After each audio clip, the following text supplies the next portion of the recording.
న్యాయం చెప్పండి సార్. మేము ఎక్కడికైనా పోవాలి సార్. చిన్న చిన్న మా పరిస్థితి ఏంటి చెప్పండి సార్. మీరు రోడ్డు మీద ఏడాలా? మేము ఎక్కడికైనా వెళ్ళిపోవాలి సార్. చిన్న పిల్లలు పెట్టుకొని మాకు న్యాయం చేయండి సార్. మాకు అదే కావాలి. మాకు ఇది తీసేసిన మాకు తలవని చూపించండి సార్. గుడిసి వేసుకుంటా కన్నా మాకు రూమ్ రెంట్లు కట్టుకుంటా కూడా మాకు స్తోమత లేదు సార్. మాకు లేదు సార్ రూమ్ రెంట్ కట్టుకుంటా కూడా. మా ఆయన కిడ్నీ పేసాడు సార్. మా ఆయన 2 కిడ్నీలు కూడా పోయినాయి సార్. ఒక్కదాన్ని కష్టపడుకొని మా ఆయన పిల్లలు పెంచుకున్నారు సార్. నాకు 2 ఆడపిల్లలు సార్. ఒక కొడుకు వాళ్ళు పెట్టుకొని నేను పెంచుకున్నారు సార్. నేను ఈ గుడిచుకొని తల గుడిచుకొని లేకపోతే మేము ఎక్కడికైనా బతకాలి సార్. చెప్పండి సార్. న్యాయం చేయండి సార్. మీరైనా మాకు ఏం చెప్తారు? రేవంత్ రెడ్డికి ఏం చెప్తారు? మిమ్మల్ని గెలిపించాం కదా సార్. గెలిపించడం కూడా విశ్వాసం లేకుంటే గుడిసిని పీకెత్తే మేము ఆడవే ఎవరికైనా చెప్పుకోవాలి సార్. చెప్పండి. మేము ఎవరికైనా చెప్పుకోవాలి. మేమేమని చెప్పుకోవాలి సార్. ఎక్కడికైనా పరిగెట్టాలి మేము. వేరే ఉంటానికి ఏముంటే అక్కడ ఎక్కడ కూడా ప్లేస్ లేదు సార్. మాకు ప్లేస్ లేదు. రేపు పొద్దున తీసేయమంటారు. పోలీసులు తీసుకొని వస్తారంటున్నారు. లేడీస్ కానిస్టేబుల్స్ తీసుకొని వస్తారంటున్నారు. పరిస్థితి మేము ఎక్కడ ఊరేసుకొని చచ్చిపోతాం సార్.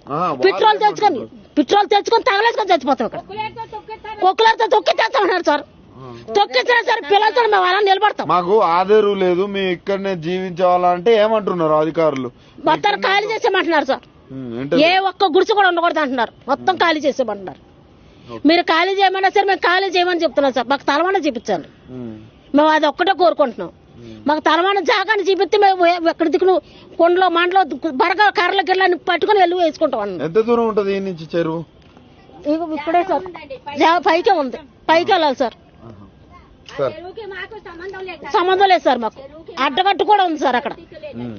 కరాకు మీరు తీసేవాళ్ళమ్మా. మీరు తీయపోతే మేమేం చేయాలంటే అది చేస్తాం అంటున్నారు సార్. అయ్యా మేము 30 సంవత్సరాల బట్టి నుంచి ఇక్కడ ఉంటున్నాం. చిన్న బిడ్డలు పెట్టుకుని ఉంటున్నాము. మమ్మల్ని ఇప్పుడు ఏ సార్ కూడా మమ్మల్ని కాపాడతాక రాలేదు. ఎవ్వరు కూడా రాలేదు. ఈయన గెలిపించాము. ఓట్లేసి గెలిపించాము. ఇప్పుడు మమ్మల్ని 36 చెరువులను తాగెత్తున్నారు. మాకు 4 రోజులు బట్టి నుంచి అన్నం తింటలేదు. అన్నం తింటే మీ పీ తిన్నట్లు లెక్క అయ్యా. మేము అసలు నిద్రపోతలేదు. 4 రోజుల నుంచి మాకు నిద్ర లేదు. ఎప్పుడు వస్తున్నారో తెలియదు. ఎప్పుడు వస్తారో తెలియదు. ఏమైపోతామో తెలియదు. మాకు టెన్షన్. మాకు